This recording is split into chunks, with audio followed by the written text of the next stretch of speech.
Hello everyone, welcome to my channel. साथियों, पहले video में हमने जाना कि सियाना चाणूर और उसका गुरु किस प्रकार नग्न स्त्री के चित्र पर शराब के छींटे मार मार कर पूजा करते हैं। सिद्धार्थ का बड़ा भाई बोधारू भी अज्ञानतावश उनके चक्कर में फंस जाता है, लेकिन उनके पूजा के भद्दे तरीके को देखकर उसकी अंतरात्मा उसे धिक्कारने लगती है। अपने खेत और अपनी फसलें देखकर गांव की ओर लौटते हुए सिद्धार्थ सोच रहा था, आधुनिक विश्व के ज्ञान के साथ समृद्धि और सुविधाएं मनुष्य के नया होने में कारण रूप सहायक हैं।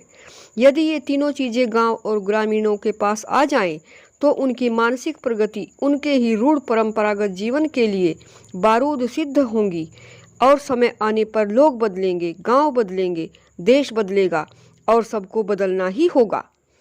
तभी सामने दिखाई दिया बोधारू, मरघट से निकलकर डगमग जाता हुआ।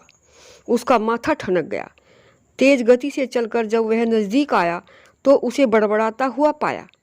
कहने के लिए साला धर्म पुरुष, वैसे नंबर एक बदमाश, नंबर एक लहबाज। भगवान की मूरत की नहीं, औरत की तस्वीर पूजता है, वह भी शराब से। कुछ कुछ समझते हुए सिद्धार्थ ने पूछा, कौन पूजता है भैया शराब से औरत की तस्वीर? अरे और कौन, वो ही साला चाणूर। बोधारू ने पलटकर सिद्धार्थ को देखा। लेकिन तू कहाँ से आ गया यहाँ? तुझसे मतलब?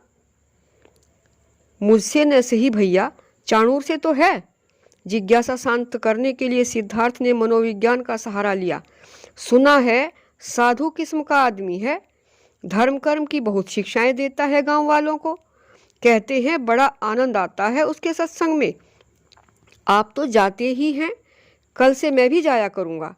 नहीं नहीं, कुछ चिंतित सा हुआ बोधारू। वो साधु वाधु नहीं, बहरूपिया है, ढोंगी है ढोंगी। भूलकर भी नहीं जाना उसके पास। सुनो, उससे बड़ा गुंडा इस इलाके में नहीं, और फिर भी लोग प्यार करते हैं उसे। कौन किसको प्यार करता है भाई? एक रिक्तता की टीस से, एक भ्रम के निवारण के लिए बोधारू के पग ठहर गए। यह तो अज्ञानता है लोगों की, बेवकूफ़ी है, क्योंकि उन्होंने उसका दूसरा रूप जो नहीं देखा। और जिस दिन वे देख लेंगे कि वो नीच, कितना अधम, कितना बड़ा जार है, उस दिन नफरत करने लगेंगे उस धोखेबाज से। अगर यही सच्चाई है तो फिर आप क्यों जाते हैं उसके पास? मैंने कहा न, तुमसे मतलब? निरुत्तर बोधारू चिढ़कर चीखा और फिर वहीं बैठकर थका हारा सा अपने पतन का एहसास करने लगा। यूँ क्यों नहीं कहते, यह भांग दारू का चस्का अंधा होता है और इसी अंधे चस्के में आपने सब बर्बाद कर दिया। अगर आज इस हालत में बापू की स्वर्गीय आत्मा आपको देख ले तो कभी शांति नहीं पा सकती। घर की इज्जत को सरेआम नीलाम किया है आपने, और मुझसे पूछते हैं तुमसे मतलब? इससे पहले कि सिद्धार्थ और नसीहत करता, बोधारू ने हाथ जोड़कर कहा, तू सच कहता है सिद्धू, लेकिन इस टाइम मुझे मेरे हाल पर अकेला छोड़कर जा यहाँ से। एक पल खड़े रहकर सिद्धार्थ ने उसके लिए एकांत की उपयोगिता समझी और आवेश को पीकर तीव्र पगों से चला गया। किंतु उसकी सारी सोच चाणूर के विषय में पुख्ता होती जा रही थी कि यही पाखंडी गांव के भोले भाले लोगों में बुरे व्यसन डालकर सारे माहौल को दूषित किए दे रहा है। संध्या के ढलते ही आकाश स्याह हो गया और टटीरियां ट्यूं ट्यूं करने लगी। भोजन करने के उपरांत गुरु डिंबक देव ने इस अपेक्षित दृष्टि से चाणूर को देखा कि कहाँ है स्त्री, करो ने अपना वचन पूरा। गुरु की दृष्टि का आशय समझकर चाणूर जस्सू को एक ओर ले गया। आहिस्ता से कहा, जल्दी से किसी औरत का इंतजाम करना है तुझे। औरत के स्पर्श के बिना गुरुजी सुखपूर्वक सो नहीं पाते। प्रमत्त जस्सू ने हकलाकर सुझाव दिया। वही सिरगाली, कैसी रहेगी वह? पक्की माशूका है तुम्हारी तो वह। नहीं नहीं, छोड़ उसे, प्रसव काल नजदीक आ रहा है उसका। पता नहीं तुझे, मेरे बच्चे की माँ बनने वाली है वह, मेरे बच्चे की माँ। मगर फिर भी नज़रें बदलना चाहती है साली। तू चिंता न कर बेटे, उसने अभी तक अपने खसम चाणूर का आखिरी दांव नहीं देखा, भूल जाएगी सब। जस्सू कुछ चौंका सा। तो आजकल इतनी बिगड़ गई है तुमसे उस्ताद? अरे छोड़ उस कुतिया का जिक्र, तनिक सोचकर बोला चाणूर।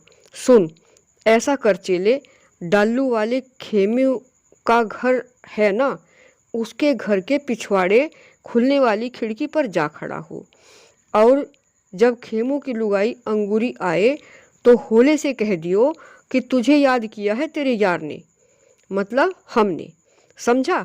और देख, अभी चली आए फौरन। जस्सू ने शंका की, और कहीं आनी कानी की तो? चाणूर आंखों से हंसा।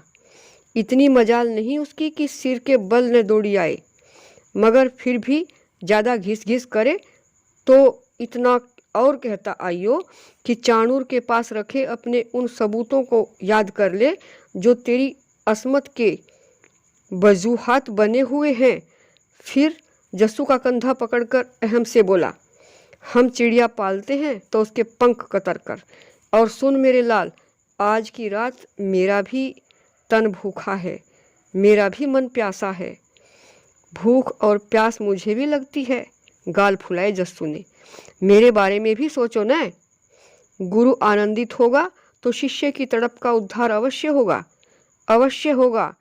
पर कहाँ पहुँचना होगा उसके लिए? उसके लिए अपनी लच्छों के पास पहुँच जाना तू। लच्छो? अरे लच्छो को तो कांधे पर जहाँ को उठा लाऊं। बस उसका बुढ़ा बाप न्योहारे में जाना चाहिए। फिर रहता ही कौन है उसके घर में? एक वो और एक उसकी अंधी माँ।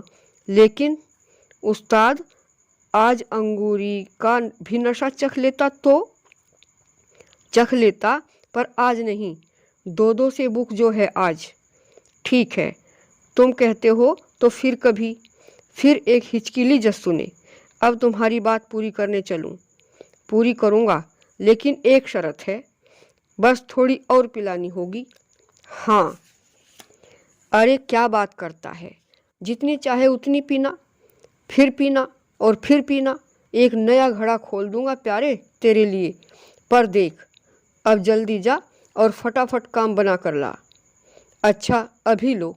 बकता हुआ जस्सू झूमते हाथी सा चला। अच्छा लच्छो गड़गम गो, 80-90 पूरे 100। उनकी वार्तालाप सुनकर अक्लमंद उल्लू शीशम की शाख पर से रट लगाने लगा। गुरु लोभी चेला लालची, दोनों खेले दांव, भवसागर में डूबते बैठ पत्थर की नाव। गर्भ की पीड़ा से कराहती हुई सिरगाली के कानों में चाणूर संबंधी चर्चा की भनक पड़ी। वह आहिस्ता से उठी और कोठरी की देहली पर बैठकर सुनने लगी। आंगन में नीम के नीचे चारपाइयों पर बैठे हुए भूदेव, किशनलाल, सिद्धार्थ और बोधारू बतिया रहे थे। बोधारू मानो पछतावे के स्वर में कह रहा था, वरना पहले कब जानता था भांगताड़ी को। इसी ससुरे ने लगाई है यह लत। कर्म फूटे थे मेरे। बिल्लू के लापता होने के बाद इसी के पास उठने बैठने लगा। बोला, गम भुलाना हो तो सुल्फे में दम लगाओ, लगे दम मिटे गम। मैंने कभी नहीं पिया था, सो मना किया तो उपदेश देने लगा। जिंदगी को लापरवाह और मज़ेदार बनाने के लिए नशे में मस्त रहने की ज़रूरत है। बेढब छाप थी मेरे दिमाग में उस हरामी की। भगत मानता था इसे। अगर कुएं में कूदने को भी कहता तो आंख मूंद कर कूद ही जाता। मगर बात को अपूर्ण जान किशन ने पूछा, मगर क्या दादा? मगर जब करीब बैठने लगा तो कलई खुलनी शुरू हुई और मैं जानता गया कि जिसे सोने का समझा था वह निरा पीतल का निकला। पर मुझे तो तब तक गजब की लत पड़ चुकी थी। बिना मद पिए खाए भूख न लगती, नींद न आती। अपने से मजबूर था मैं, इसलिए उसूल बना लिया था कि सुल्फैया यार किसके, दम लगाए खिसके। अच्छा भूदेव, सिद्धार्थ ने कटाक्ष किया, 2-4 बार जब भी मरघट की तरफ से गुजरा हूँ खासी चौकड़ी जमी दिखाई दी है मुझे तो। परंतु उत्तर बोधारू ने दिया, यहीं के नहीं आसपास तक के लोग भी आते हैं उसके पास। किसी के घर में भूत पिशाच है तो किसी की नार को बच्चा नहीं होता, और भी कई तरह के बीमार तंतर मंतर कराने वाले। गर्मी से व्याकुल सिरगाली को लगा कि जेठ जी ने जैसे उसे ही लक्ष्य करके कहा है। इस अनुभूति के साथ उसके नयनों में सजल चोरपन झलकने लगा। भूदेव चाणूर की प्रसिद्धि की जड़ में पहुंचा। दरअसल वह मुखबिरों का लड़का है ना जस्सू, उस नालायक ने दीक्षा ली है सियाने से। दीक्षा किस मत की? सिद्धार्थ ने सरुचि पूछा। यही वाम मार्ग की। वाम मार्गी है सियाना, भूदेव ने कहा। तो उस पागल जस्सू ने चेला बनकर गांव और इलाके के लोगों का भेद दिया, कच्चा चिट्ठा खोला और उनके मनों में सियाने की विद्वत्ता और सिद्धताई की धाक जमाई। आखिर बाप मुखबिर और एबदार था तो बेटा क्यों पीछे रहता? परिणाम यह निकला कि हरफन मौला सियाने ने लोगों पर एक सम्मोहन सा करके सबको अपना बना लिया। सिद्धार्थ सोचने लगा। और अब तो इसके कुकर्मों की यह दशा हो गई है कि पूछो मत। बोधारू ने हुक्के से दम खींचा। लोगों की कमजोरियों से फायदा उठाना उसका पेशा बन गया है। लाचार औरत के शील के ग्राहक बनते हैं गुरु चेला, खूब नीचपन करते हैं। मुझे तो घृणा ही कल हुई जब पूजा सामग्रियों के नाम पर मछली, शराब और शबाब जुटाए गए।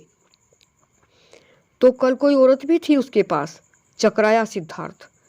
थी तो नहीं, पर अंधेरा होने पर बुलाने की बात थी। और जानते हो वह भी किस लिए? चाणूर के गुरु के लिए। कांपता हुआ बुढ़ा है खूसट और कामना औरत की। बस मुझे तो वह नफरत पैदा हो गई है कि कभी नहीं जाऊंगा उधर। तो गांव में ऐसे बुरे आदमी का क्या काम?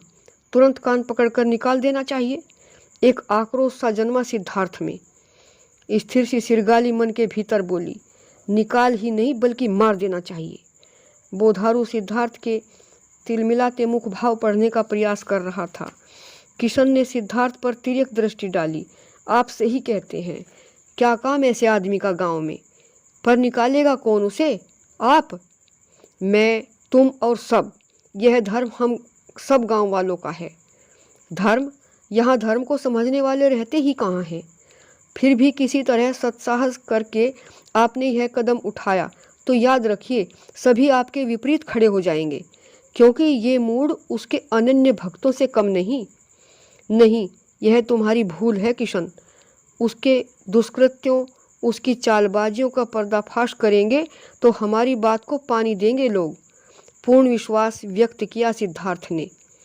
तो फिर अभी तक आपने यह अध्ययन ही नहीं किया कि गांव वाले अपनी गांठ के पूरे होते हैं?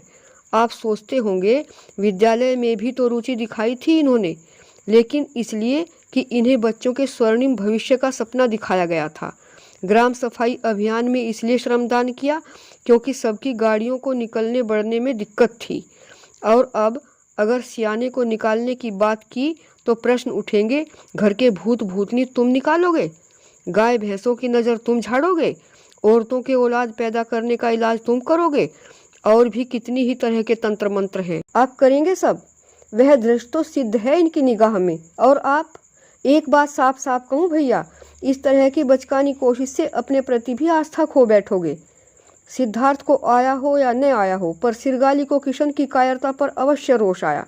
बनिया का पूत है न, डरपोक कहीं का। उसका विद्रोही कंठ फूटना ही चाहता था, परंतु जेठ जी की उपस्थिति के कारण घुटकर रह गई। निमिष भर ताकते रहने के बाद सिद्धार्थ ने प्रतिवाद किया, तो इसका अभिप्राय है बुरा होता देखते रहें, सुनते रहें। क्यों? लेकिन दोस्त, यह मनुष्य की धर्मिता नहीं है। यदि इन अनाड़ियों को समझाया जाए कि सियाना उन बातों का सिद्ध है, उन बातों का चिकित्सक है जो इस संसार में कहीं नहीं, कोरी कल्पना है जो, तब मैं समझता हूँ ये हमारी बात मानेंगे। फिर भी नहीं मानेंगे, और तब तक नहीं मानेंगे जब तक खुद धोखा नहीं खा जाएंगे। और यह इसलिए जानता हूँ क्योंकि इनके बीच का हूँ मैं। बोधारू ने गांव वासियों की मानसिकता स्पष्ट की। मान जाओ दादा, इनका अनुभव खरा है। बहुत देर से मौन बैठे भूदेव ने मानो निर्णय दिया, ये अनाड़ी हैं। अनाड़ी अपनी बात के धनी और हठी होते हैं। मारो भी गोली। स्वयं को अकेला पाकर सिद्धार्थ ने सब कुछ काल के हाथ छोड़ दिया, किंतु सिरगाली चित्त की उद्विग्नता पर नियंत्रण न कर सकी और कराहती हुई कोठरी में चली गई। गर्भ पीड़ा उसके अस्तित्व को अपने आप में विलीन किए जा रही थी। साथियों, अगले एपिसोड में देखते हैं और आगे क्या होता है। अगर आपको यह कहानी अच्छी लगी हो तो इसे लाइक कीजिए, शेयर कीजिए, सब्सक्राइब कीजिए और अगर कोई प्रश्न हो तो कमेंट कीजिए। पूरी कहानी सुनने के लिए धन्यवाद।